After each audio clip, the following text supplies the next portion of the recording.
আসসালামু আলাইকুম। আজকে বাড়িতে কবুতরের মাংস রান্না করা হবে। বাড়িতে এসেছে বোন, ভাগ্না, ভাগ্নি। তো তাদের জন্য মূলত আজকে কবুতরের মাংস রান্না করা হবে। চলে আসলাম কবুতরের ঘরে কবুতরের বাচ্চা ধরতে। তো দেখা যাক কতগুলো বাচ্চা পাই আজকে রান্না করার জন্য।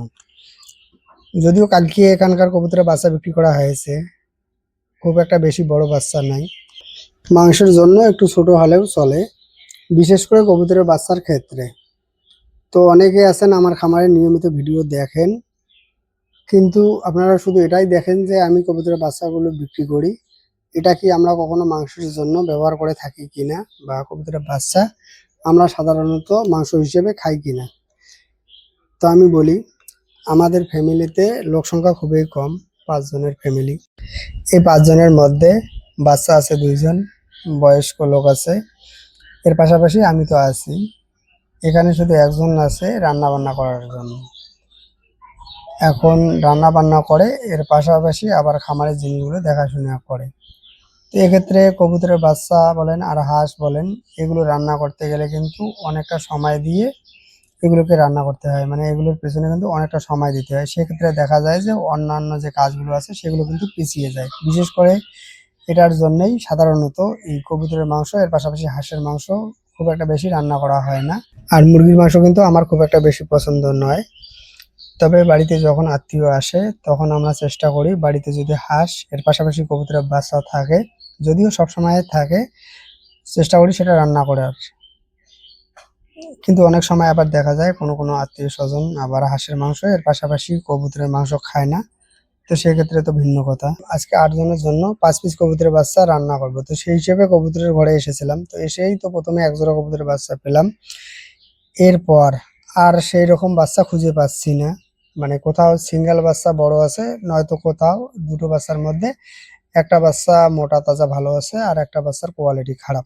আমি আবার যেমন তেমন কবুতর বলেন হাঁস মুরগি কোনো কিছু খাই না, যদি সুস্থ বা ভালো কোয়ালিটির না হয় সেক্ষেত্রে কিন্তু কখনো খাই না।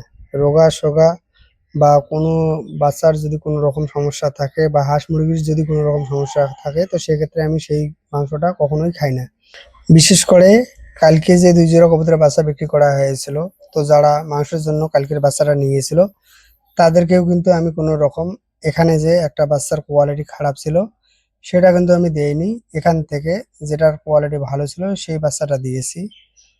তো আমি যেমন নিজে এই রোগা সোগা বা খারাপ কোয়ালিটির বাচ্চা ব্যবহার করি না, সেক্ষেত্রে কিন্তু মানুষকেও দিই না।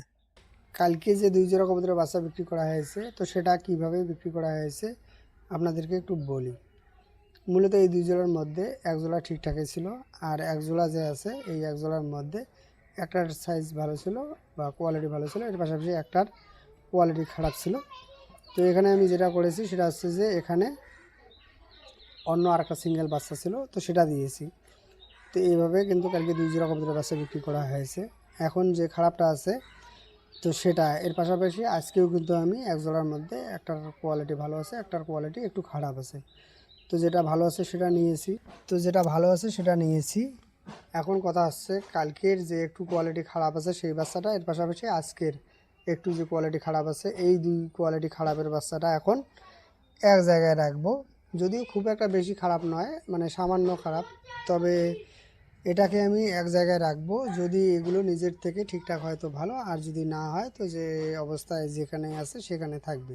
তো এটা কেন হয় আপনাদেরকে একটু বলি। তো অনেক সময় দেখা যায় কবুতরের 2টো ডিমের মধ্যে একটা ডিম 1 থেকে 2 দিন আগে ফোটে, সেক্ষেত্রে সেই বাচ্চাটার কোয়ালিটি, এর পাশাপাশি সেই বাচ্চাটা কিন্তু 2 দিনে অনেকটা বড় হয়। তো যে বাচ্চাটা পরে ফুটলো 1 দিন বা 2 দিন পরে, সেই বাচ্চাটা কিন্তু তুলনামূলক অনেকটা ছোট হয়।